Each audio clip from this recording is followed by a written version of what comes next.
Hola, a ver si esa temida luz de Check Engine se ha encendido y el escáner muestra el código P2607, han llegado al sitio indicado.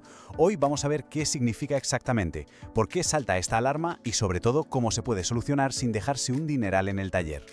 Muy bien, pues vamos al lío. La situación es la siguiente. Se conecta el escáner y ¡zas! Ahí está, P2607.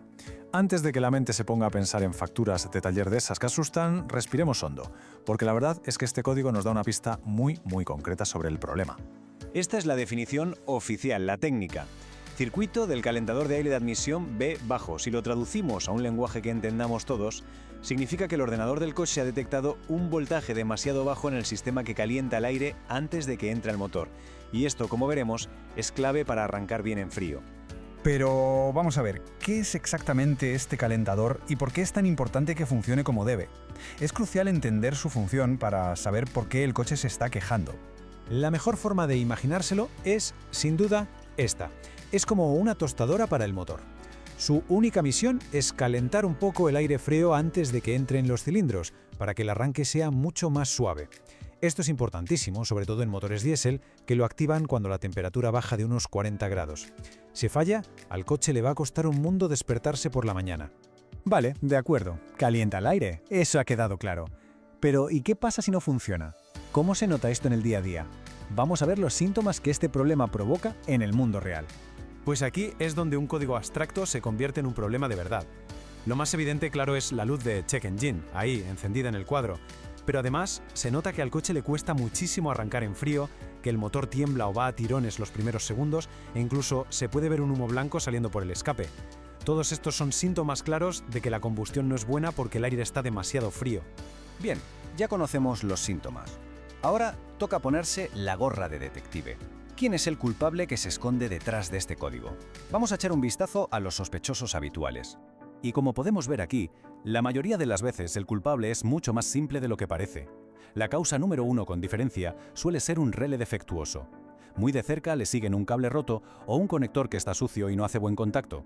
Aunque el calentador en sí puede fallar, la experiencia nos dice que primero siempre hay que revisar estos otros componentes, que son más sencillos y sobre todo más baratos. Venga, pues pasamos a la acción. Ahora es cuando toca arremangarse. Vamos a seguir un plan de ataque lógico para encontrar el problema sin dar palos de ciego y, muy importante, sin gastar dinero de forma innecesaria. Pero ojo, un momento, porque aquí viene el error más típico, el que comete casi todo el mundo. Es muy fácil correr a cambiar el calentador, que además es la pieza más cara, cuando el problema, la mayoría de las veces, es un simple relé que falla o un conector sucio.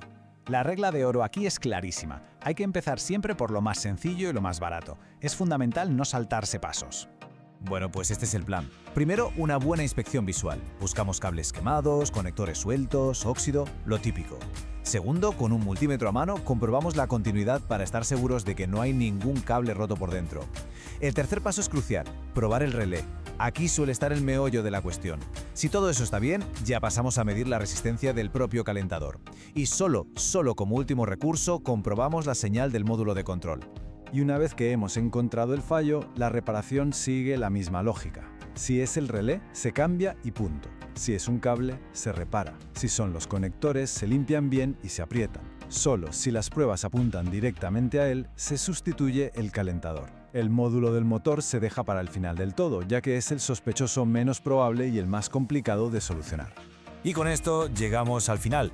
Sé que la tentación de borrar el código y olvidarse del tema es grande, pero es muy importante entender por qué no se debe ignorar esta advertencia. Esta frase lo resume a la perfección.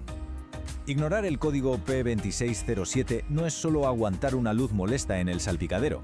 Es jugársela a tener problemas más serios que pueden afectar a la fiabilidad del motor y seguramente en el peor momento posible. Dejar pasar este problema puede provocar una cascada de fallos, desde quedarse tirado una mañana de invierno a forzar y desgastar la batería y el motor de arranque. Y eso sin mencionar que las emisiones contaminantes aumentan y se pueden dañar otros componentes del motor. Así que, para resumir, la gran lección que nos deja el código P2607 es que un diagnóstico metódico es nuestro mejor aliado. De verdad, antes de ponerse en lo peor y empezar a sacar la cartera, hay que pararse y hacerse esa pregunta clave. ¿Y si el problema es solo un cable suelto? Siempre hay que revisar primero lo básico, lo más simple. Porque como hemos visto, muchísimas veces la solución no está en la pieza más cara, sino en un pequeño detalle que se nos había pasado por alto. Espero que esta guía haya sido de ayuda.